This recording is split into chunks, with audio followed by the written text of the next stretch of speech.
அன்பார்ந்த மாணவர்களே, தரம் 10 விஞ்ஞான பாடத்திலே நாங்கள் முதலாவது அலகு உயிரின இரசாயன அடிப்படை. இந்த அலகிலே உயிரியல் மூலக்கூறுகள் தொடர்பாக முதலாவது பார்த்து கொண்டிருக்கிறோம். 4 உயிரியல் மூலக்கூறுகளிலே முதல்ல நாங்கள் கார்போஹைட்ரேட்டை பற்றி பார்த்தோம், 2வது புரதங்களை பற்றி பார்த்தோம், 3வது இன்னைக்கு இலிப்பிட்டுக்கள் தொடர்பாக அடுத்ததாக பார்க்க இருக்கிறோம். இந்த முன்னாடி உள்ள வீடியோ கிளிப்புகள் இலவசமாக பார்வையிடக்கூடிய வகையில் யூடியூப் சேனலில் வெளியிடப்பட்டிருக்குது. அப்போ நீங்கள் அல்-இஹ்லாஸ் ஹோம் ஸ்கூல் அப்படிங்கிற அந்த யூடியூப் சேனலுக்கு போனீங்கன்னா உங்களுக்கு இந்த இலவச வீடியோக்களை பார்வையிட்டுக்கொள்ள முடியும். அதை பார்க்காத மாணவர்கள் அதை பார்த்து கொள்ளுங்கள். அதற்கான வீடியோ லிங்க் உங்களுக்கு இங்கே இதை நீங்கள் யூடியூப் வீடியோவில் பார்த்தீங்கன்னா உங்களுக்கு டிஸ்கிரிப்ஷனில் வழங்கியிருப்பாங்க. மொபைல் ஆப்புக்குள்ளே பார்த்தீங்கன்னு சொன்னாலும் நீங்கள் அந்த ஃப்ரீ வீடியோஸ் உங்களுக்கு எல்லாத்தையும் ஆர்டராக பார்க்கக்கூடிய மாதிரி இருக்கும். ரைட், இந்த அலகு முதலாவது அலகு கம்ப்ளீட்டாக உங்களுக்கு ஃப்ரீயாக இந்த வீடியோஸை நாங்கள் உங்களுக்கு செஞ்சு தரோம். முழுமையாக வரிக்கு வரி சொல்லுக்கு சொல் விளக்கம் தர வகையில் உங்களுக்கு இதை கிளியர் பண்ணி தருவோம். 2வது 3வது அலகுகள் நீங்கள் தொடர்ந்து படிக்கணுமாக இருந்தால் எங்களோட மொபைல் ஆப் அல்-இஹ்லாஸ் ஹோம் ஸ்கூல்னு ப்ளே ஸ்டோரில் நீங்கள் அடித்து அதை இன்ஸ்டால் பண்ணி கொண்டீங்கன்னா அதுக்குள்ளே போய்ட்டு ரிஜிஸ்ட்ரேஷன் பண்ணி கொண்டு உங்களுக்கு யூசர் நேம் பாஸ்வேர்டு எடுத்துக்கொண்டீங்கன்னு சொன்னால் உங்களால் தொடர்ச்சியாக மிக குறைந்த கட்டணத்தில் விஞ்ஞான பாடத்தை மாத்திரமோ அல்லது சகல பாடங்களையுமோ உங்களுக்கு அதுக்குள்ளே படிக்கக்கூடிய வசதி கிடைக்கும்.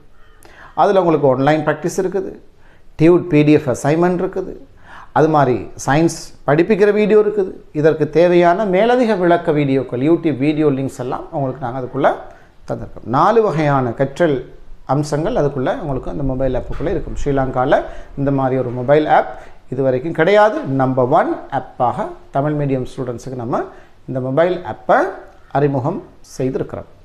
இதில் நாங்கள் பிள்ளைகள் இன்றைக்கி இலிப்பிட்டுக்கள் தொடர்பாக நாங்கள் இப்போ பார்க்க போகிறோம். கவனிங்க பிள்ளைகள், எண்ணெய் கொழுப்பு என்பவை இக்கூட்டத்தில் அடங்குகின்றன. இலிப்பிட்டுக்கள் அப்படின்னு நம்ம யாரை சொல்கிறோம்டா எண்ணெய்களையும் கொழுப்பு வகைகளையும் சொல்கிறோம். எண்ணெய் கொழுப்பு இது ரெண்டையும் தான் இலிப்பிட்டுன்னு சொல்கிறோம். எண்ணெய்னா என்ன? இலிப்பிட்டு எப்போ எண்ணெயாக இருக்கும், இலிப்பிட்டு எப்போ கொழுப்பாக இருக்கும் பார்த்தீங்கன்னா இலிப்பிட்டு அறை வெப்பநிலையில் திண்மமாக காணப்படும் பொழுது அதுக்கு நம்ம கொழுப்புன்னு சொல்லுவோம். இலிப்பிட்டு அறை வெப்பநிலையில் திண்மமாக இருந்தால் கொழுப்புன்னு சொல்லுவோம்.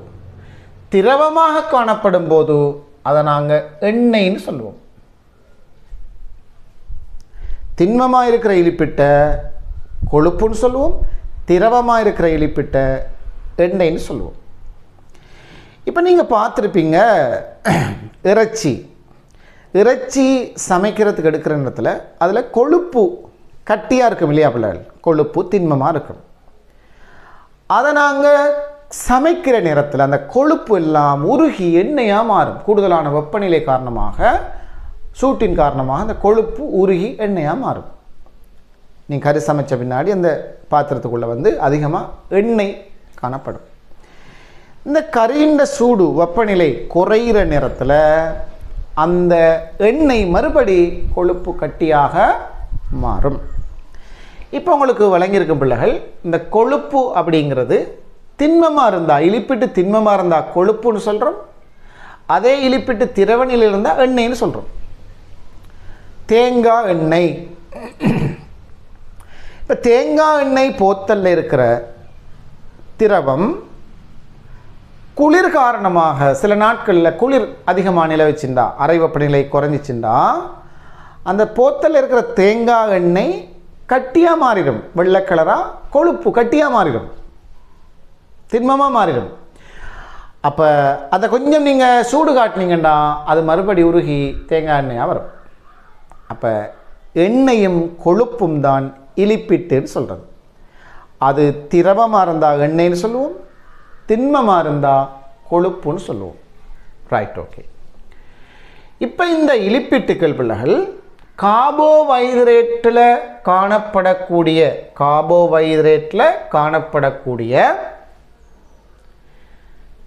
மூலகங்கள் என்னென்னு நாங்கள் படித்தோம். உங்களுக்கு ஞாபகம் இருக்குதானே? கார்போஹைட்ரேட்டுக்களில் என்னென்ன மூலகங்கள் காணப்படும்?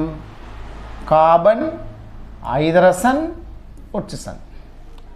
கார்பன், ஐதரசன், ஒட்சிசன். இந்த 3 மூலகங்களும் தான் கார்போஹைட்ரேட்டுகளை ஆக்கி இருக்குது அப்படின்னு நாங்கள் படித்தோம் இல்லையா? ரெண்டாவது படித்தோம் புரதம்.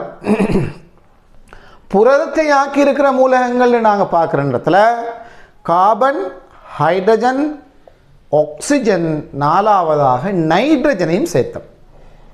CHON சோன் அப்படின்னு சொன்னோம்.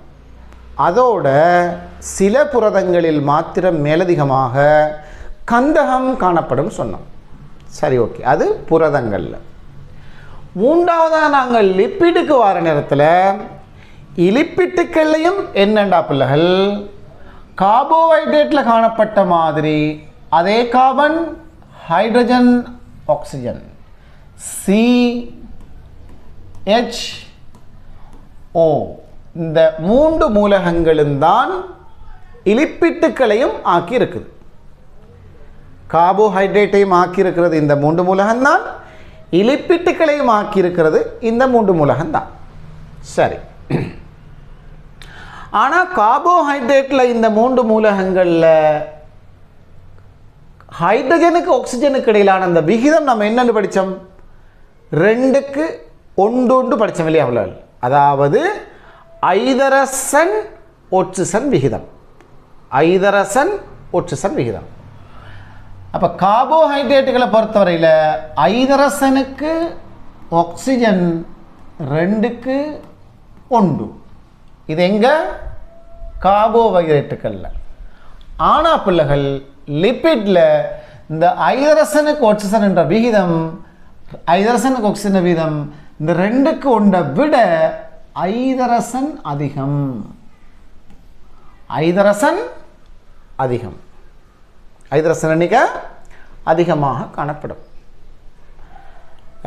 கிட்டத்தட்ட 11 ஹைட்ரஜனுக்கு 1 ஆக்சிஜன் என்ற அளவு கூட இந்த இலிப்பிட்டுகளில் ஹைட்ரஜன் எண்ணிக்கை மிக அதிகமாக காணப்படும். அப்போ இலிப்பிட்டுகளை பொறுத்தவரையில் ஹைட்ரஜன் ஆக்சிஜன் விகிதம் 2க்கு 1 விட கூடண்டா ஐதரசன் கூட. ஐதரசன் கூட. ஆனால் கார்போஹைட்ரேட்களில் ஹைட்ரஜன் ஆக்சிஜன் விகிதம் 2க்கு 1. உதாரணத்துக்கு நீங்கள் பாருங்கள், C6H12O6 இல்லையா? C6H12O6 இதில் இந்த ஹைட்ரஜனையும் ஆக்சிஜனையும் எடுத்து பார்த்தீங்கன்னா இவங்களோட வீதம் பாருங்கள். இது 12க்கு 6 வெட்டினீங்கண்டா இது எத்தனை?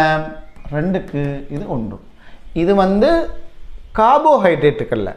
ஆனால் இலிப்பிட்டுகளில் உங்களுக்கு சூத்திரங்கள் எல்லாம் இல்லை பிள்ளைகள்.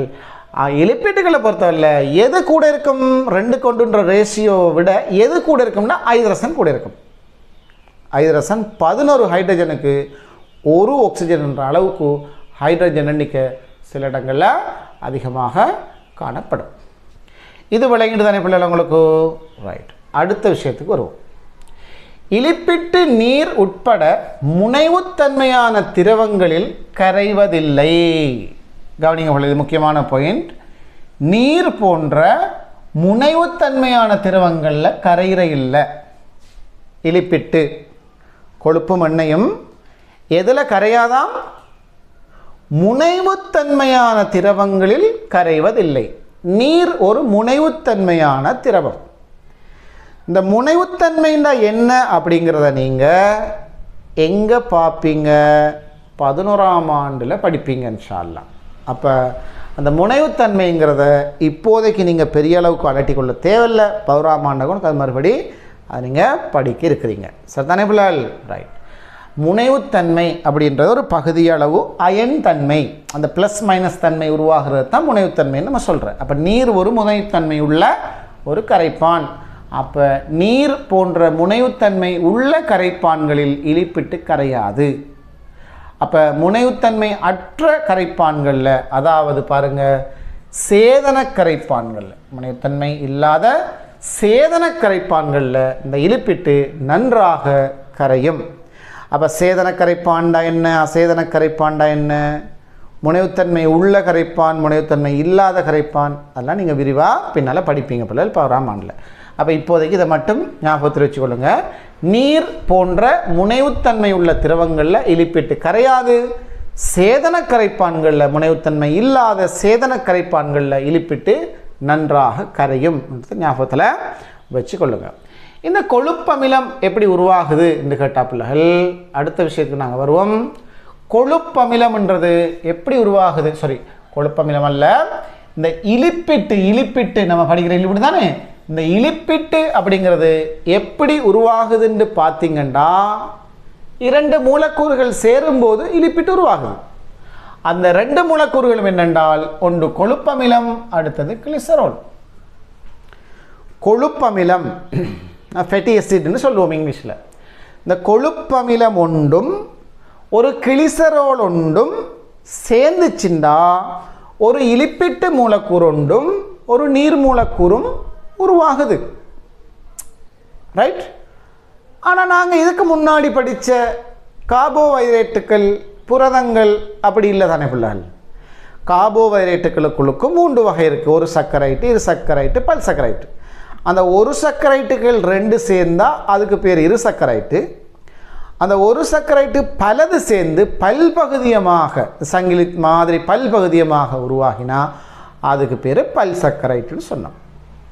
அதே மாதிரி தான் புரதங்களையும் சொன்னோம் இல்லையா. புரதங்களில் கட்டமைப்பு அலகு, ஆக்கு அலகு வந்து அமைனோ ஆசிட்னு சொன்னோம். அந்த அமைனோ ஆசிட் வந்து திரும்ப திரும்ப திரும்ப திரும்ப திரும்ப திரும்ப சேர்றதால புரதம் உருவாகுதுன்னு சொன்னோம். அப்போ அமைனோ ஆசிட் ஒரு பகுதியம், புரதம் பல்பகுதியம். அப்போ பல் சக்கரைட்டுகளும் புரதமும் பல்பகுதியங்கள். ஆனால் இங்கே அப்படி இல்லை பிள்ளைகள். இலிப்பிட்டு என்பது ஒரு பல்பகுதியம் இல்லை. அது ஒரே மூலக்கூறு, ஒரே கட்டமைப்பலகு திரும்ப திரும்ப திரும்ப சேர்ந்து வந்து இந்த பல் சக்கரைட்டோ அது மாதிரி புரதமோ வார மாதிரி இந்த இலிப்பிட்டு உருவாகிற இல்லை. எனவே நம்ம இந்த இலிப்பிட்டு வந்து ஒரு பல்பகுதியம் அல்ல, பல்பகுதியம் அல்ல. இதை நல்லா ஞாபகம் வச்சுக்கணும். இலிப்பிட்டு பல்பகுதியம் அல்ல. ரைட். அப்போ இலிப்பிட்டு எப்படி உருவாகுது, அதுக்குரிய சொற்சமன்பாடு உங்களுக்கு தெரியணும். கொழுப்பமிலமும் கிளிசரோலும் சேர்ந்து இலிப்பிட்டும் நீரும் உருவாகுது. அது ஒரு சின்ன மூலக்கூறு, ஒரு தனி மூலக்கூறு. இலிப்பிட்டு பல்பகுதியம் அல்ல. ஆனால் மாப்பொருள் பல்பகுதியம், கிளைகோஜன் பல்பகுதியம், செல்லுலோசு பல்பகுதியம், புரதங்கள் பல்பகுதியம். இலிப்பிட்டு பல்பகுதியம் அல்ல. இதை நாங்கள் விளங்கி கொண்டோம்னு சொன்ன பிள்ளைகள், அந்த இலிப்பிட்டுக்களுடைய முக்கியத்துவம் என்னங்கிறத நம்ம இப்போ பார்க்க போகிறோம். இலிப்பிட்டுண்டா முக்கியத்துவம் என்ன அப்படிங்கிறத பார்க்க போகிறோம். கவனிங்க. இலிப்பிட்டுகளோட முக்கியத்துவத்தில் நாங்கள் முதலாவது சொல்கிறேன் என்னன்னு கேட்டால், சக்தி முதலாக தொழிற்படுதல். இப்போ பாருங்க பிள்ளைகள், இந்த சக்தி முதலாக தொழிற்படுறன்ற விஷயத்தில் நாங்கள் கார்போஹைட்ரேட்டையும் சக்தி முதலாக தொழிற்படும்னு சொல்லியிருக்கிறோம். அது மாதிரி புரதங்களையும் சக்தி முதலாக தொழிற்படக்கூடியதுன்னு சொல்லியிருக்கிறோம். இலிப்பிட்டுகளையும் சொல்கிறோம் சக்தி முதலாக தொழிற்படக்கூடியதுன்னு சொல்லி. அப்போ நாங்கள் இப்போ பார்த்த இந்த 3 வகையான உயிரியல் மூலக்கூறுகளும் சக்தி முதலாக தொழிற்படக்கூடியவை. அதில் இந்த சக்தி முதலாக இலிப்பிட்டு தொழிற்படுற சந்தர்ப்பத்தில் பிள்ளைகள் கார்போஹைட்ரேட்டு, புரதம் என்பவற்றை போல இலிப்பிட்டும் சக்தி முதலாக தொழிற்படுகின்றது. ஆனால் இலிப்பிட்டு ஒட்சியேற்றப்படுகின்ற போது அப்படின்னா, இலிப்பிட்டில் இருந்து சக்தி ஆக்சிஜனோட சேர்ந்து தாக்கம் அடைஞ்சு இலிப்பிட்டு கொழுப்போ எண்ணெயோ சக்தியை தருகின்ற போது பெருமளவான சக்தி விடுவிக்கப்படும். கார்போஹைட்ரேட்லேருந்து கிடைக்கிற சக்தியை விட, புரதத்திலிருந்து கிடைக்கிற சக்தியை விட ஒப்பீட்டளவில் இலிப்பிட்டிலிருந்து கிடைக்கிற சக்தி அதிகம். அப்படின்னா நீங்கள் ஒரு பிளேட் சோறு வந்து கார்போஹைட்ரேட் தானே, மாப்பொருள் தானே. ஒரு பிளேட் சோறு சாப்பிட்டு அந்த சோறு உங்களுக்கு சமீபாரடைஞ்சு குளுக்கோஸாக மாறி அந்த குளுக்கோஸு ரத்தத்தில் இருந்து உடல் கலங்களுக்கெல்லாம் போயிட்டு அந்த குளுக்கோஸ்லேருந்து சக்தியை எடுக்கின்ற போது எங்களோட உடம்பு கிடைக்கிற சக்தி ஒரு கரண்டி எண்ணெய் ஒரு கரண்டி கொழுப்பை கொஞ்சோண்டு கொழுப்பை சாப்பிடும்போது உங்களுக்கு கிடைக்கிற சக்தி அந்த ஒரு பிளேட் சோத்தை சாப்பிட்டு கிடைக்கிற சக்தியை விட கொஞ்சோண்டு கொழுப்பை சாப்பிட்டு கிடைக்கிற சக்தி அதிகம். பிள்ளைங்க பிள்ளைகள், ஒரு பிளேட் சோறு தின்றதால வார சக்தியை விட ஒரு சின்ன கொழுப்பு துண்டை சாப்பிட்றதால வார சக்தி அதிகம், எனர்ஜி அதிகம்.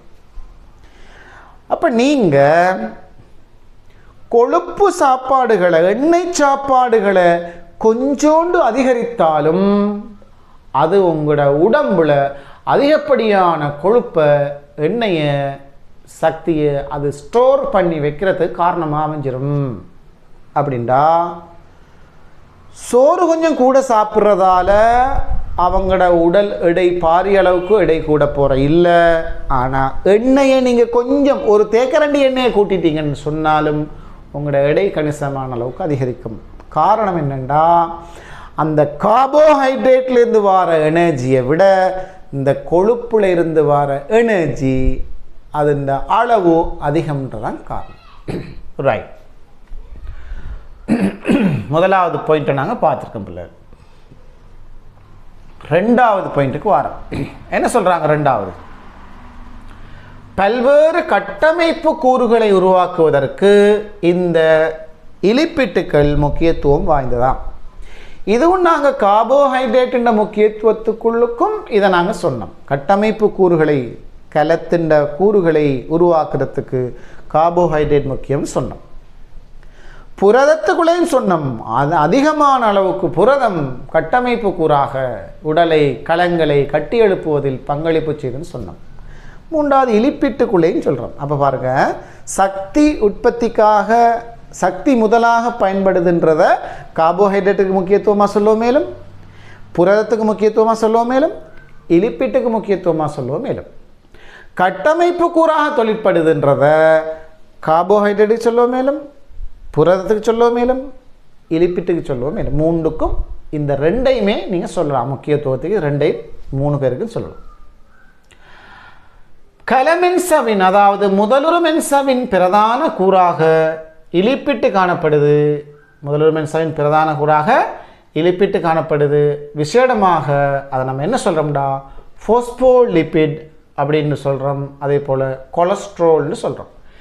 இந்த ஃபோஸ்போலிபிட் அப்படிங்கிறது ஃபோஸ்பரஸு என்ற மூலகம் அதுக்குள்ளே இருக்குது. அந்த ஃபஸ்பேட்டும் லிப்பிடும் சேரும்போது ஆனால் ஃபோஸ்போலிபிட் அப்படின்னு சொல்கிறோம். அப்போ அதுக்குள்ளே லிப்பிட் இருக்குது. இது கலமென்சாவை உருவாக்குறதுக்கு, கலங்களில் கலமென்சாவில் முக்கியமான ஒரு கூறு. அது மாதிரி கலமென்சாவில் இன்னொரு முக்கியமான கூறு தான் நம்ம கொலஸ்ட்ரோல்னு சொல்கிறோம். கொலஸ்ட்ரோல் நீங்கள் கேட்டுப்பட்டீங்களா இல்லையா? கொலஸ்ட்ரோல்னு கேள்விப்பட்டிருப்பீங்க. கொலஸ்ட்ரோல் கூடவாம் அப்படின்னு வாங்க. அப்போ இந்த கொலஸ்ட்ரால் கூடினா பிரச்சனை தான், உண்மைதான் பிள்ளைகள். ரைட். இந்த கொலஸ்ட்ரால் கூடினா பிரச்சனை தான், அது லிமிட்டுக்குள்ளே வச்சுக்கொள்ளணும். ஆனால் கொலஸ்ட்ரால் இல்லாட்டியும் பிரச்சனை தான். ரைட். வளர்கிற பிள்ளைகளுக்கு கட்டாயம் கொலஸ்ட்ரால் தேவை. ஏன் தேவை? அவங்களோட உடலை கட்டி எழுப்பக்கூடிய கலங்களில் உள்ள முக்கியமான கலமென்சாவில் ஒரு கூறாக கொலஸ்ட்ரால் காணப்படுது. அப்போ கொலஸ்ட்ரால் தேவை, லிப்பிட் தேவை, ஆனால் அது அளவோட தேவை. ரைட். அப்போ முதலாவது நம்ம சக்தி முதல் என்று சொல்கிறோம். ரெண்டாவது கட்டமைப்பு கூறுகளை உருவாக்குறதுக்கு அவசியம்னு சொல்கிறோம். மூன்றாவது அனுகூலம் என்னண்டா பிள்ளைகள், இது நம்ம லிப்பிடுகளுக்குத்தான் சொல்கிறோம். நேரத்தோட 2 பேருக்கும் இந்த அனுகூலத்தை பற்றி நம்ம சொல்லலை. நீர்காப்பு செய்வதற்கு இலிப்பிட்டுக்கள் முக்கியத்துவம் பெறுதாம். நீர்காப்பு செய்கிறண்டா என்ன? தண்ணியை பாதுகாக்கிற தண்ணியை உடம்புக்குள்ளே வச்சு பாதுகாத்து கொள்ளணும் அப்படிங்கிற தேவை அதிகமாக யாருக்கு இருக்குதுண்டா? தாவரங்களுக்கு இருக்குது. ஏன்?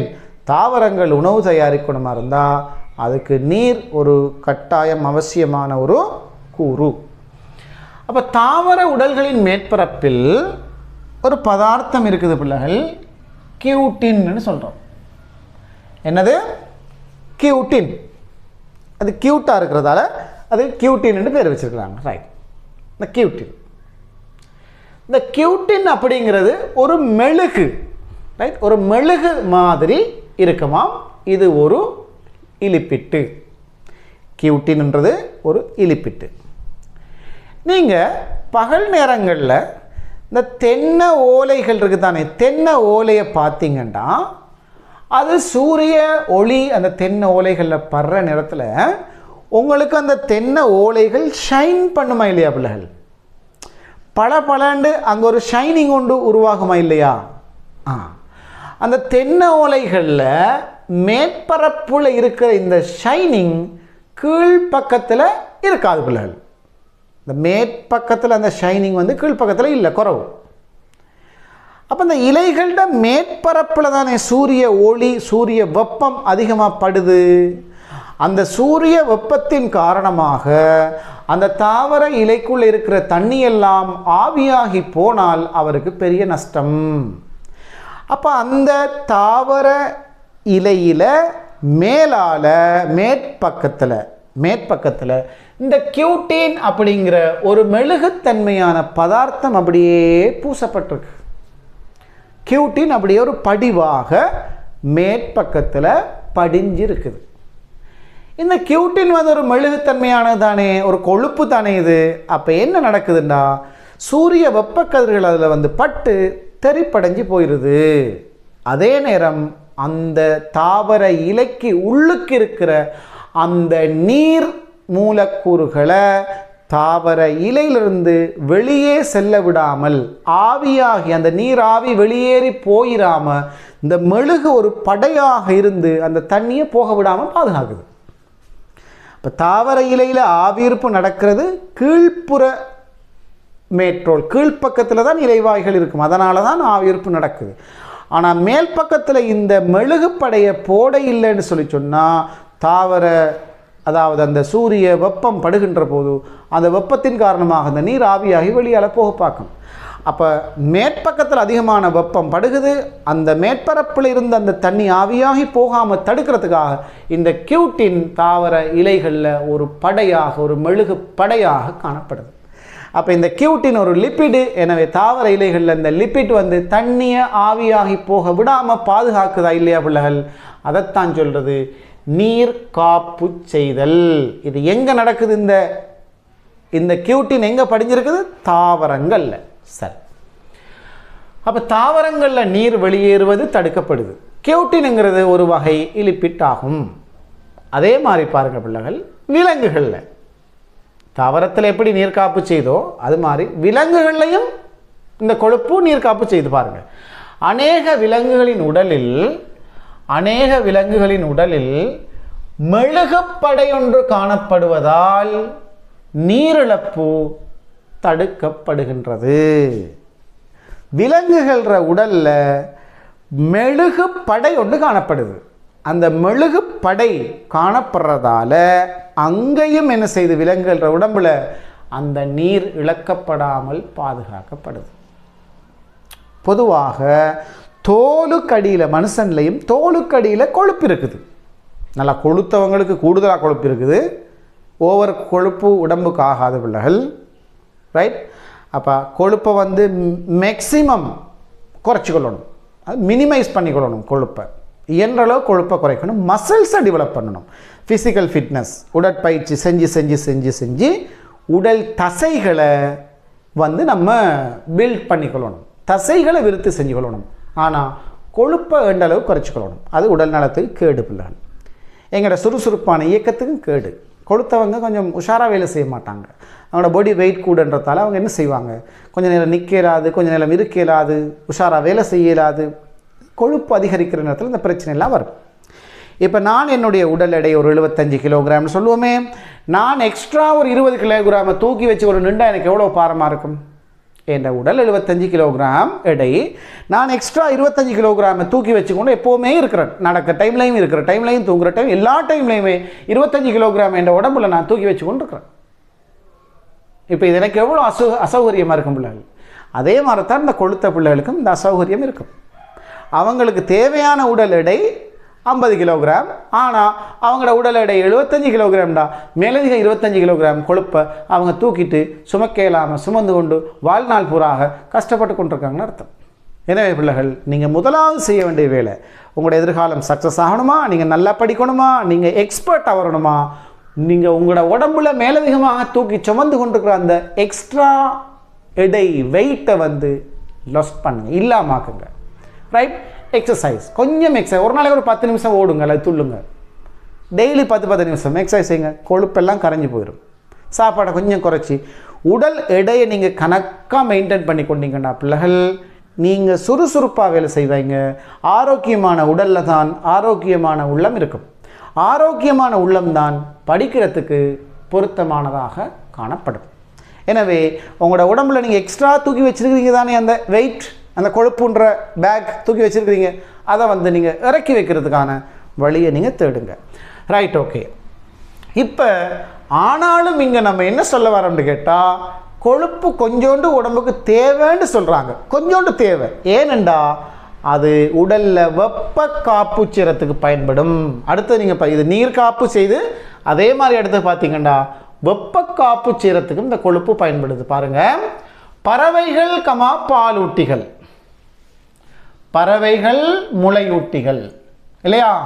முள்ளந்தண்டுளி விலங்குகளில் ஆக கடைசியில் இருக்கக்கூடிய 2 பிரிவுகள் என்ன? ஆவேஸ், மெமலியான்னு சொல்கிறேன். அந்த பறவைகளும் முளையூட்டிகளும் மாறா உடல் வெப்பநிலை கொண்டது. இவங்க 2 பேருக்கும் மாறா உடல் வெப்பநிலையாம். அது என்ன பிள்ளைகள் மாறா உடல் வெப்பநிலைண்டா? அவங்களோட பாடி டெம்பரேச்சர் மாறாது. சூழல் வெப்பநிலை குளிராகினாலும் சூழல் வெப்பநிலை ஹீட் ஆகினாலும் அவங்களோட உடல் வெப்பநிலை மாறாத ஒரு பெருமானத்தில் மெயின்டைன் பண்ணப்படும். இதைத்தான் மாறா உடல் வெப்பநிலை அல்லது இளஞ்சூட்டு குருதி வெப்பநிலை சொல்கிறது. குருதி தானே உடம்புக்குள்ளே மெயினாக வெப்பநிலையை சீராக்குறது.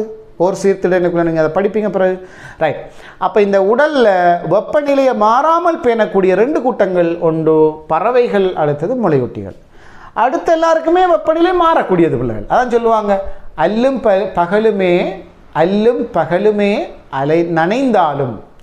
பகலுமே நனைந்தாலும் ஆற்று மீனுக்கா குளிரடிக்கும்னு கேட்பாங்க. ஒரு கவிஞன் ஒரு பாட்டில் சொல்லியிருக்கிறான், அல்லும் பகலுமே நனைந்தாலும் ஆற்று மீனுக்கா குளிரடிக்கும். மீனுக்கு குளிருக்குமா பிள்ளைகள்? மீனுக்கு குளிராது. ஏன்? அந்த மீன் வந்து ஒரு பறவையோ முளையூட்டியோ அல்லாது பிசஸ். அப்போ அவங்களோட உடல் வெப்பநிலை எப்படி? கிளைமேட்டுக்கு ஏற்ப சேஞ்ச் ஆகிக்கொள்ளும். குளிர் தண்ணியில் மீன் நின்றுச்சுன்னா அதோட உடம்பும் குளிராக இருக்கும். குளிர் தண்ணியில் மீன் நிற்கும் போது அதில் உடம்பை சூடாக வச்சுக்கொள்ளணுமா இருந்தால் தானே அவருக்கு குளிரும். குளிர் தண்ணியில் மீனும் குளிர், மீன் உடம்பு குளிர், ஆகவே மீனும் குளிராது. குளிருக்குள்ளே அவரது உடம்பும் குளிர் தானே, அப்போ அவருக்கு குளிர் இருக்காது. தண்ணி கொஞ்சம் சூடாக இருக்கா, அவரோட உடம்பும் சூடாகிற போது அப்போ அவருக்கு அங்கேயும் சூடும் வழங்காது. அப்போ மீன் 24 மணித்தியாலும் குளிர் தண்ணியில் நின்றாலும் மீனுக்கு குளிர் அடிக்காது. ஏன்? அதில் உடல் வெப்பநிலை அந்த நீரிண்ட வெப்பநிலைக்கு ஏற்ப பேலன்ஸ் பண்ணிக்கொள்ளும். ஆனால் மனுஷனுக்கு அப்படி இல்லை. மனுஷன் தண்ணி குளிர்னா குளிரும். ஏன்? தண்ணின்ற வெப்பநிலை குறைய, மனுஷன் வெப்பநிலை கூட. அப்போ அந்த வெப்பநிலை மனுஷன் வெப்பநிலை மீனை போல மாறாது. அது 36.9 பாகிசியில் அது மெயின்டைன் பண்ணணும். அது மெயின்டைன் பண்ணுற காரணத்தால் நம்மளோட உடம்புக்கு தண்ணி குளிராக இருக்குது. ரைட்? அப்போ இதைத்தான் நீங்கள் சொல்கிறாங்க பிள்ளைகள். அப்போ இந்த உடல் வெப்பநிலை நமக்கு மாறாமல் இருக்கணும். பறவைகளுக்கும் முளையூட்டிகளுக்கும் உடல் வெப்பநிலை மாறாமல் இருக்கணுமா இருந்தால் அதுக்கு இந்த பறவைகளோட விலங்குகளோட தோலுக்கு கீழாக உள்ள கொழுப்பு படை வெப்ப காவலியாக தொழிற்படும். கொழுப்பு படை வெப்ப காவலியாக தொழிற்படும். தோலுக்கு அடியில் கொழுப்பு இருந்தால் கொளுத்தாக்களுக்கு குளிர் அடிக்காது. பாருங்க, கொளுத்திருக்கிறார்களுக்கு குளிர் வராது, குளிர் அவங்களுக்கு அடிக்காது. கொஞ்சோண்டு குளிரும், பெரிய அளவுக்கு நடுக்கம் எல்லாம் வராது. கொளுத்துரு. ஏன்? தோலுக்கு அடியில் நிறைய கொழுப்பை சேர்த்து வச்சிருக்கிறாங்க. அப்போ அந்த கொழுப்பு வந்து வெளியால் இருக்கிற குளிரை உள்ளுக்கு போக விடாது, உள்ளுக்கு இருக்கிற சூட்டை வெளியில் இழக்கிறதுக்கு விடாது. கொஞ்சமாக இழக்கப்படும், பெருமளவு இழக்கப்பட விடாது. அப்போ அந்த கொழுப்பு ஒரு வெப்ப காவலியாக தொழிற்படும். அப்போ வெப்ப காப்பு செய்து கொழுப்பு, அது மாதிரி நீர் காப்பு செய்து அதோட சக்தி முதலாக தொழிற்படுது. அதுபோல் கட்டமைப்பு குறா தொழிற்பு. 4 விஷயம் சொல்லியிருக்கோம் இல்லையா? போல 5வது என்ன சொல்கிறோம்னு கேட்டால், உட்புற உடல் அங்கங்களை கொழுப்பு பாதுகாக்குதாம். எங்கட உடல்ல உட்புற அங்கங்களை கொழுப்பு பாதுகாக்குது. பாருங்க, விலங்கு உடலில் உட்புற அங்கங்களை சூழ காணப்படும் கொழுப்பு படை புறச்சூழலில் ஏற்படுத்தப்படும் அதிர்ச்சியை அகத்துறிஞ்சுகிறது.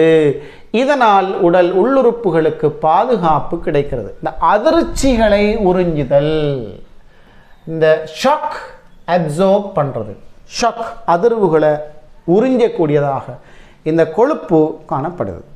இப்போ திடீர்னு ஒருத்தர் விழுந்துட்டாருன்னு வைங்களேன், விழுற நேரத்தில் அவரை முழங்கால் அல்லது முழங்கைகள் குத்துப்படுகின்ற போது அங்கே ஒரு வைப்ரேஷன், ஒரு அதிர்ச்சியோடு வரதா இல்லையா பிள்ளைகள்? இந்த அதிர்ச்சியில் இருந்து உடல் உள் அங்கங்கள் டேமேஜ் ஆகாமல் இந்த கொழுப்பு பாதுகாக்குதான். இப்போ கொழுப்பால் நன்மை இருக்குது, நம்ம அதை இல்லைன்னு சொல்லலை. அது ஓரளவுக்கு இருந்தால் ஓகே. அது ஓவர் வெயிட் ஆனாத்தான், ஓவர் கொழுப்பாயினாத்தான் இந்த பிரச்சனையெல்லாம் வார். அதுக்கு தான் நம்ம கொழுப்பை குறைக்கணும், மினிமைஸ் பண்ணணும்னு சொல்கிறேன். மற்றபடி கொழுப்பு ஓரளவுக்கு உடலில் அது இயற்கையாகவே அந்த செட்டப்புகள் அது இருக்குது, ரைட்? அப்போ இந்த கொழுப்பு உடல் உள்ளுறுப்புகளை அதிர்ச்சியிலிருந்து பாதுகாக்குது, ரைட்? உடல் உள்ளங்கங்கள் அது பாதுகாக்குது. அதே மாதிரி இன்னொன்று சொல்கிறாங்க பிள்ளைகள், சில ஹோமோன்களோட உற்பத்திக்கும் கொழுப்பு அவசியமாக. பொதுவாக நாங்கள் ஹோமோன்களோட உற்பத்திக்கு எது அவசியம்னு போன முறை பார்த்தோம், முதல் வகுப்பில் பார்த்தோம், புரதங்கள் இல்லையா? சில வகை ஹோமோன்களோட உற்பத்திக்கு புரதங்கள் அவசியம்னு பார்த்தோம். இங்கே பார்க்குறோம் இன்னும் சில வகை ஹோமோன்களோட உற்பத்திக்கு இலிப்பிட்டுக்களும் அவசியம்னு பார்க்குறோம். அது என்னவாம் பிள்ளைகள்? முள்ளந்தண்டுளி விலங்குகளில் சில ஹோமோன்கள், உதாரணமாக ஈஸ்ட்ரஜன், அது மாதிரி டெஸ்டஸ்டரோன், அது மாதிரி கோர்டிசோன், 3 ஹோமோன் சொல்லியிருக்காங்க. இந்த ஹோமோன்களோட இயல்புகள் செல்வாக்கள் சம்மந்தமாக நீங்கள் பிறகு மேலதிகமாக விளக்கங்களை படிப்பீங்க இல்லையா?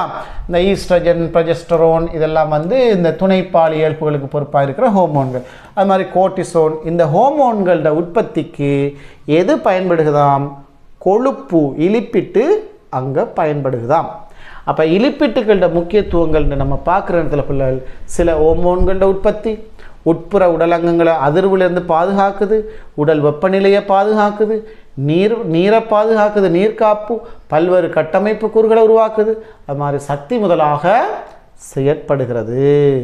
இவ்வளவு விதமான நன்மைகளும் மனிதனுக்கு, அது போன்ற விலங்குகளுக்கு, தாவரங்களுக்கு இலிப்பிட்டுகளோட முக்கியத்துவங்களாக அது அமைஞ்சிருக்கு பிள்ளைகள். சரி, இப்போ நம்ம இலிப்பிட்டுகளோட முக்கியத்துவத்தை பார்த்துட்டோம். அடுத்ததாக பார்க்க போகிறோம் இலிப்பிட்டுக்களை எப்படி இனங்காண்றது பார்க்க போகிறோம். லிப்பிடுகளுக்கான சோதனை. ஏற்கனவே சோதனைகள் சிலது பார்த்தோம் பிள்ளை, ஞாபகம் இருக்குதானே உங்களுக்கு? என்ன பார்த்துருக்குறோம்? முதலாவது மாப்பொருளுக்கான சோதனை பார்த்தோம். அயடின் கரைசல் சில துளிகளை இடும்போது மாப்பொருள் கரைசல் உணவு கருநீல நிறத்தை கொடுத்துச்சு, ஞாபகம் இருக்கானே பிள்ளைகள்? அது மாதிரி ஒரு சக்கரைட்டுக்கு பார்த்தோம். ஃபீலிங்கின் A, B சமக்கான அளவு சேர்த்து, ரைட், வெப்பமேற்றும் போது நிறமாற்றம். அது இரு சக்கரைட்டுக்கு பார்த்தோம். முதல்ல அமிலத்தை சேர்த்து அதை உடைச்சி அமிலத்தை நடுநிலையாக்கி மறுபடி ஒரு சக்கரைட்டுக்கான சோதனை பார்த்தோம். அது மாதிரி அடுத்ததாக நம்ம பார்த்தோம் புரதங்களுக்கான பயோரேட்டு சோதனை பார்த்தோம் இல்லையா? தரப்பட்ட உணவு கரைசல், புரத உணவு கரைசலுக்கு நம்ம 5% NaOH சேர்த்து சமகன அளவு சேர்த்து, அது பிறகு 1% செப்பு சல்பேட்டை சேர்த்த உடனே இளம் ஊதா அல்லது கடும் ஊதா நிறம், பர்பிள் கலர், பயோரேட் டெஸ்ட்டுக்கு பர்பிள் கலர் வருதுன்னு பார்த்தோம். 4 வகையான டெஸ்ட் முன்னாடி பார்த்துட்டோம். இப்போ நம்ம இங்கே சொல்ல போகிற டெஸ்ட் சுடான் சோதனைன்னு சொல்கிறோம். என்ன சோதனை? சுடான் சோதனை. அது என்ன சூடான்? சூடான் 3 டெஸ்ட்னு சொல்கிறேன். அது ஒரு சோதனை பொருள் பிள்ளைகள், அது ஒரு கெமிக்கல், ஒரு சோதனை பொருள். இதை எப்படி இந்த டெஸ்ட்டை பண்ணட்டாம்? வெரி சிம்பிள், ரொம்ப சிம்பிள். இந்த சோதனை பாருங்கள். நல்லெண்ணெய் அல்லது தேங்காய் எண்ணெயில் சில துளிகளை சோதனை குழாயில் இடுங்கள். டெஸ்ட் டியூப் ஒன்று எடுத்து அந்த டெஸ்ட் டியூபுக்குள்ளுக்கு நல்லெண்ணெய் அல்லது தேங்காய் எண்ணெய் கொஞ்சம் எடுக்கட்டாம், ரைட், எடுத்துட்டீங்க. அதற்கு சூடான் 3 இன் சில துளிகளை சேர்த்து நன்கு குலுக்குங்கள். இதுக்கு சூடான் 3 என்னது? சூடான் 3 இப்படி ரோமன் இலக்கத்தில் போடணும்ல. சூடான் 3-ஐ நீங்கள் சில துளிகள் சேர்த்து இதை நல்லா குலுக்கணும். கைவிரலால் பொத்தி பிடிச்சி கொண்டு நல்லா அப்படி குறுக்கினாலும் பரவாயில்ல, நல்லா குலுக்கணும். இந்த சுடான் 3 தேங்காய் எண்ணெயோட நல்லா மிக்ஸ் ஆகணும். குலுக்கின பிறகு அவதானித்து பார்த்தீங்கண்டா என்ன நடந்திருக்குமாம், சிவப்பு நிற எண்ணெய் கோலங்கள் இதுக்குள்ளே தோன்றும். ரைட், இந்த எண்ணெய் எல்லாம் சுடான் 3-ஐ ஏற்ற உடனே இவர் என்னவா மாறுவார்டா, சிவப்பு நிற கோலங்கள் மணியாக இந்த தேங்காய் எண்ணெய், அந்த கொழுப்பு அல்லது அந்த எண்ணெய், அந்த லிப்பிடு இப்படி மாறி இருக்கும். அப்போ அந்த சிவப்பு நிற எண்ணெய் கோலங்கள் தோன்றிச்சின்றா அது இலிப்பிட்டுன்னு அர்த்தம். அப்போ எந்த ஒரு பதார்த்தத்துக்கு சூடான் 3-ஐ நீங்கள் சேர்த்து கொடுக்கும்போது சிவப்பு நிறம் வந்துச்சோ அது ஒரு இலிப்பிட்டுன்னு அர்த்தம். இப்படித்தான் இலிப்பிட்டை கண்டுபிடிக்கிறேன். எப்படி பிள்ளைகள், எந்த ஒரு பதார்த்தத்துக்கு, எந்த ஒரு திரவத்துக்கு, எந்த ஒரு கரைசலுக்கு நீங்கள் சூடான் 3 சில துளிகளை சேர்த்து குலுக்குறீங்களோ அப்போ சிவப்பு நிற கோலங்கள், சிவப்பு நிற உருண்டையா சிவப்பு நிற கோலமாக அங்கே உருவாகிச்சென்றால் அது இலிப்பிட்டு, அந்த பதார்த்தத்தில் இலிப்பிட்டு இருக்குன்னு அர்த்தம். இதான் சூடான் 3 சோதனை.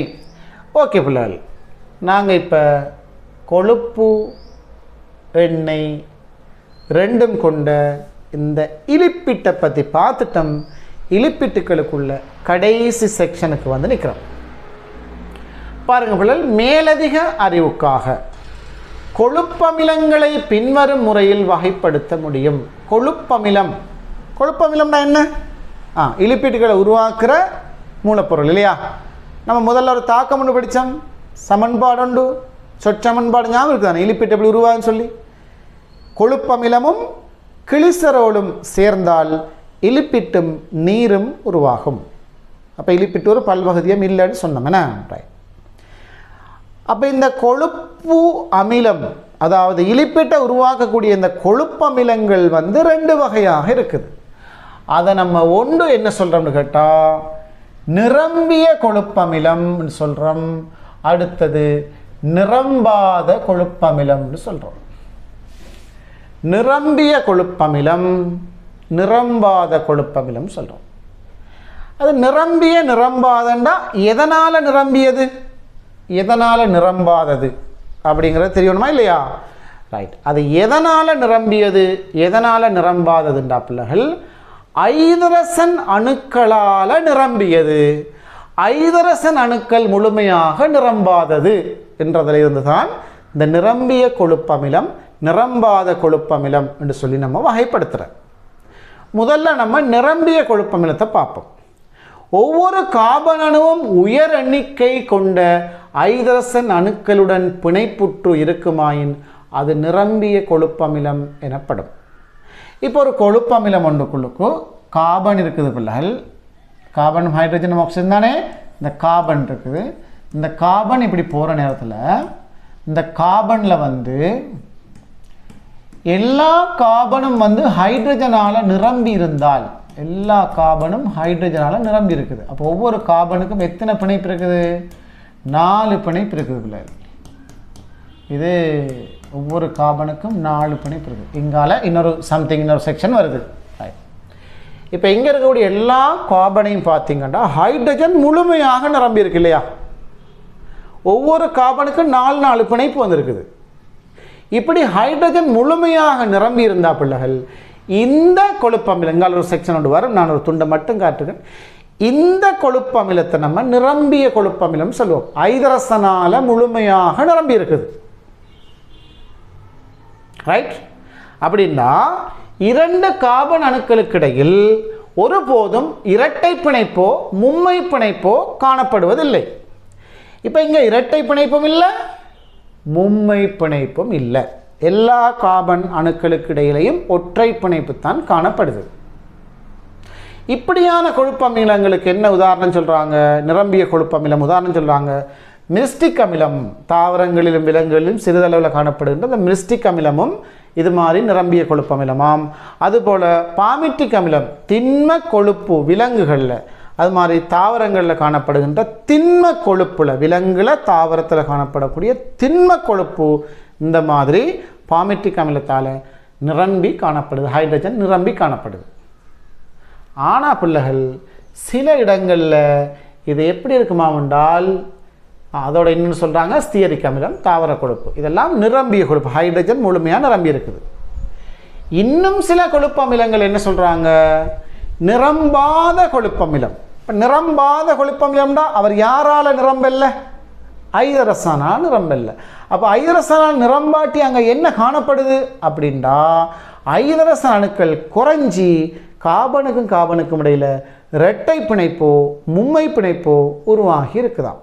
இப்போ அது எப்படின்னா பிள்ளைகள், இங்கே இப்போ ஒரு தொடர் ஒன்று இப்படி வருதுன்னு வைங்க, ஒரு தொடர் ஒன்று வருது, இது ஒரு கார்பன், இது ஒரு கார்பன், இது ஒரு கார்பன், இது ஒரு கார்பன், இதுக்கு ஒரு ஹைட்ரஜன். அப்போ 1 2 3 4, ஒவ்வொரு கார்பனுக்கும் 4 பிணைப்பு கட்டாயம் அவசியம் பிள்ளைகள்.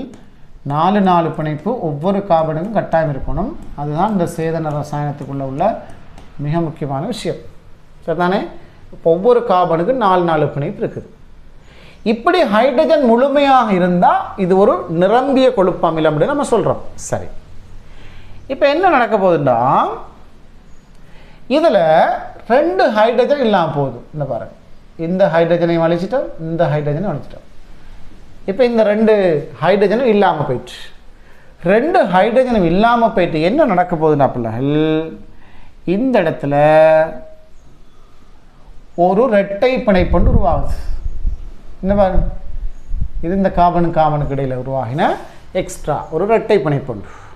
இப்போ கார்பனுக்கும் இடையில் இரட்டை பிணைப்பு வந்த உடனே எல்லா கார்பனுக்கும் 4 பிணைப்பு வந்துட்டா இல்லையா, கட்டாயம் கார்பனுக்கு 4 பிணைப்பு வரணும்.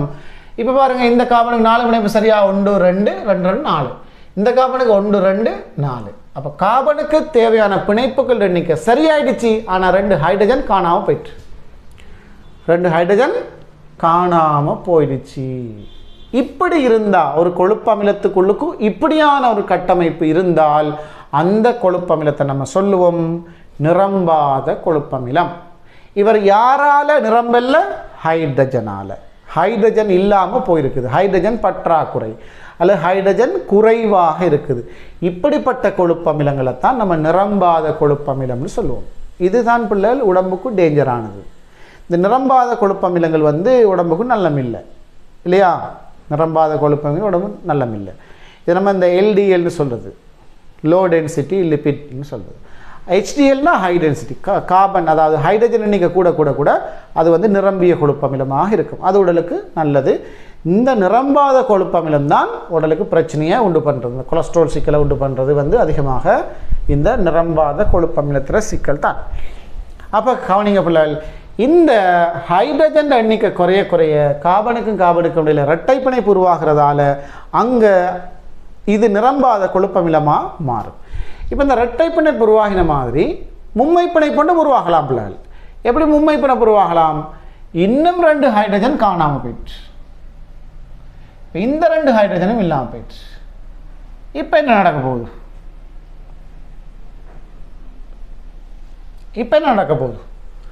இப்போ கார்பனுக்கு கட்டாயம் 4 பிணைப்பு இருக்கணுமே, இந்த கார்பனுக்கு 4 சரி, இந்த கார்பனுக்கு 4 சரி. ஆனால் இவருக்கு 4 இல்லை, 2 உண்டு, 3, இவருக்கு 2 உண்டு. அப்போ இந்த 2 பேருக்கு ஒன்றில் இன்னொரு பிணைப்பு உருவாகினா இப்போ பாருங்கள், எல்லா கார்பனுக்கும் 4 பிணைப்பு வந்துருச்சு.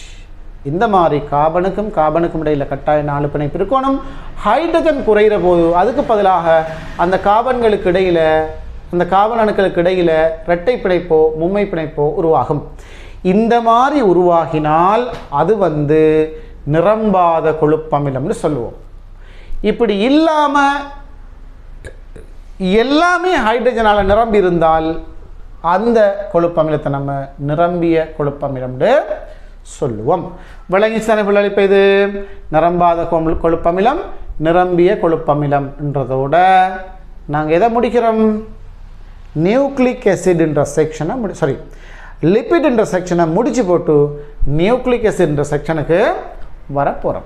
உங்களோட கையில் ஒரு டியூட் இருக்குது தானே பிள்ளைகள், டியூட் இல்லாதாக்கள் நீங்கள் இந்த டிஸ்கிரிப்ஷன் இதை யூடியூப்பில் பார்த்தீங்கன்னா லிங்க்கில் அந்த டியூடை டவுன்லோட் பண்ணி எடுக்கலாம். அல்லது நீங்கள் மொபைல் ஆப்புக்குள்ளே படிச்சிங்கன்னு சொன்னால் அங்கே உங்களுக்கு கீழே வந்து அசைன்மெண்ட் டவுன்லோட் அசைன்மெண்ட் அப்படின்னு இருக்கும். அந்த இடத்துல நீங்கள் போனீங்கன்னு சொன்னால் இந்த டியூடை வந்து டவுன்லோட் பண்ணி பிரிண்ட் பண்ணி கையில் வச்சுக்கொண்டு நீங்கள் அந்த பாடத்தை படிச்சிங்கன்னா உங்களுக்கு பெஸ்ட்டாக இது விளங்குற விஷயத்தை எழுதிக்கொள்ளலாம். ஒரு செக்ஷன் விளங்கலையே கொஞ்சம் ரிவைண்ட் பண்ணியாச்சு, கொஞ்சம் அப்படி முன்னுக்கு போயாச்சு, திரும்ப பார்த்தாச்சு, இன்னும் கொஞ்சம் முன்னுக்கு போயாச்சு. அப்போ இப்படி திரும்ப 2-3 முறையோ எத்தனை முறையோ உங்களுக்கு மீட்டி படிக்கக்கூடிய வசதி இந்த வீடியோ வசதி உங்களுக்கு இதுக்குள்ளே இருக்குல்ல. ரைட், இப்போ பாருங்கள், நாங்கள் இப்போ பார்த்து முடிச்ச இந்த லிப்பிட் சம்பந்தமாக சில கேள்விகள் கேட்டிருக்காங்க பாருங்கள். லிப்பிட்டு திரவமாக காணப்படும் போது எனவும் திண்மமாக காணப்படும் போது எனவும் அழைக்கப்படும். ஃபில் இன் த பிளாங்க்ஸ், இடைவெளி நிரப்பட்டாங்கல்ல. எப்படி நிரப்புவீங்க? லிப்பிடு திரவமாக இருந்தால் என்னன்னு சொல்லுவோம் நாங்கள்? எண்ணெய்ன்னு சொல்லுவோம். அப்போ இவ்விடத்தில் நீங்கள் பிள்ளை எண்ணெய்ன்னு எழுதுவீங்க இல்லையா? எண்ணெய்ன்னு எழுதுவீங்க. லிப்பிடு திண்மமாக காணப்படும் போது கொழுப்புன்னு எழுதுவீங்க. கொழுப்புன்னு எழுதுவீங்க. ரைட். அது மாதிரி இலிப்பிட்டுகளின் ஆக்கக்கூறு மூலகங்கள் என்னென்னு கேட்குறாங்க. என்ன இலிப்பிட்டு ஆக்கக்கூறு மூலகங்கள்? Carbon, hydrogen, oxygen. குறியீட்டில் எழுதினாலும் சரி, சொல்ல எழுதினாலும் சரி. இலிப்பிட்டுகளில் ஐதரசன் ஒட்சிஜன் வீதம் எவ்வாறு காணப்படும்? ஐதரசன் ஒட்சிஜன் விகிதம் எப்படி இருக்கும்டா? 2க்கு 1 விட ஹைட்ரஜன் ஆக்சிஜன் விகிதம் அதிகமாக இருக்கும். இப்படி குறியீட்டில் காட்டுறது உங்களுக்கு குழப்பம் விளங்கல்ல என்றா நீங்கள் எழுதுங்க. எப்படி? ஐதரசனுக்கு ஐதரசன் ஒட்சிஜன் விகிதம் 2:1 ஐ விட அதிகம். அப்படின்னா ஏது அதிகம் பிள்ளைகள்? ஒட்சிஜன் அதிகம் அல்ல, ஐதரசன் தான் அதிகம். 2 கொண்ட விட ஐதரசன் எண்ணிக்கை அதிகமாக இருக்கும் அப்படின்னு சொல்லி நீங்கள் எழுதணும் பிள்ளைகள். ஓகே. இலிப்பிட் எவ்வாறு உருவாகிறது? கொழுப்பமிலமும் கிளிசரோலும் சேர்ந்து இலிப்பிட் உருவாகிறது. இலிப்பிட்டுகளின் முக்கியத்துவங்கள் 5-6 முக்கியத்துவங்கள் சொன்னோம். ரைட். இலிப்பிட்டு கண்டறிய சோதனை சூடான் 3 டெஸ்ட். கொழுப்பமிலங்கள் எவ்வாறு இரண்டாவதுப்படுத்தலாம்? நிரம்பிய கொழுப்பமிலம், நிரம்பாத கொழுப்பமிலம். நியூக்ளிக் அமிலம் ஆக்கக்கூறு மூலகங்கள். ரைட். இப்போ அடுத்த செக்ஷனுக்கு வந்திருக்கேன் பிள்ளைகள். இப்போ இந்த மாதிரி இந்த டியூடை உங்களுக்கு கையில் இருந்தால் அந்த டியூடையும் நீங்கள் பார்த்து கொண்டு படித்து கொள்ள முடியும். ஓகே. இலிப்பிட்டுகள் என்ற செக்ஷனை நம்ம க்ளீனாக முடிச்சிருக்கிறோம். அடுத்ததாக நியூக்ளிக் அமிலம் அப்படின்ற செக்ஷனை அடுத்த வீடியோ கிளிப்பில் நாங்கள் பார்க்க போகிறோம். சரிதானே பிள்ளைகள்? ஓகே.